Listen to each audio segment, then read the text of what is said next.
Hello everyone, I welcome you all for the lecture series videos of Basics of Mechanical Engineering.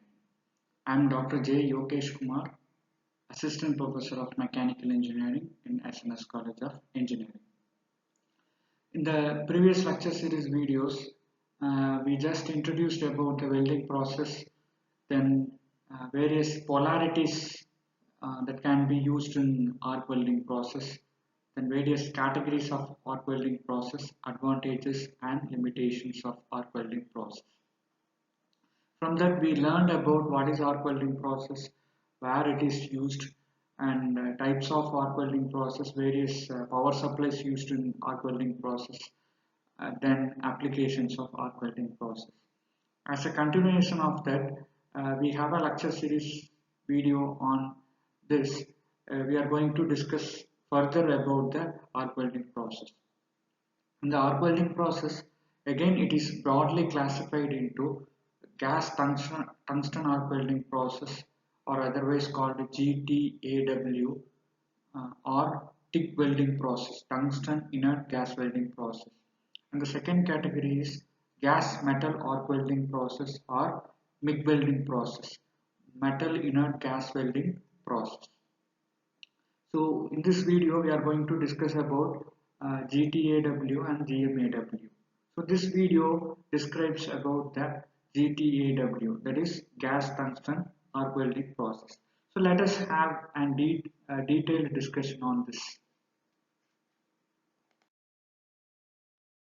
So this picture explains about uh, the gas tungsten arc welding process, or GTAW. So this welding process are also called a TIG welding process, that is tungsten inert gas welding process. So here we are using tungsten electrode, which is a non-consumable, that is used in the welding applications. So we know that the tungsten is meant for high temperature applications. So it can able to withstand very high temperatures for even we can heat up to 10,000 degrees centigrade. So around 6,000 or 7,000 degrees centigrade of heat can be generated in this welding process. So we can use it to join any type of material that is in the category of ferrous or non-ferrous. So this welding process is suitable for both ferrous and non-ferrous applications. So apart from that, to avoid oxidation, shielding gas can be supplied on the metal additionally uh, to overcome the oxidation of the metal. So when you melt the metal becomes in a liquid state, that is for example ferrous metal, it is in the liquid state. So this ferrous metal reacts with oxygen, it becomes ferrous oxide. So that is inert in nature. To overcome this, uh,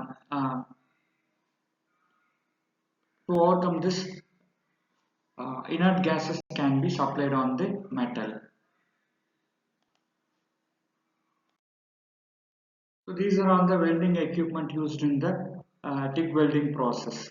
So one is a welding torch. So this is the welding torch which is used to hold the electrode. Usually this welding torch is connected with the transformer. And next is the power supply, where we can have an transformer that is used to give the power to the welding torch. Then the tungsten electrode, it is used to it is give the power to the workpiece, and it is used to heat the workpiece. Then finally, shielding gases can be used to avoid oxidation of the metal. Usually shielding gases are the inert gases, argon or helium can be used, because these inert gases which will not react with any forms in the metal. Then for controlling the flow rate of shielding gases, we have a regulator and pressure gauges to measure the pressure and flow rate. Then coming to the principle of operation, first the welding electrode is struck between the workpiece, then the big power supply is given to the electrode. So because of the polarity difference, the arc can be struck between the electrode and the workpiece. So the enormous heat can be generated in the interface, then it will melt the parent metals. So if the workpiece thickness is very high, the melted metal is not sufficient. In that case, we have to use the filler rod additionally to supply the additional metal. Then finally, welding can be accomplished. And these are all the references for my presentation. PN Rao, Manufacturing Technology, Foundry, Forming and Welding in the year 2013. Then second reference, PC Sharma, a textbook of production technology by S. Chand and Company and Limited.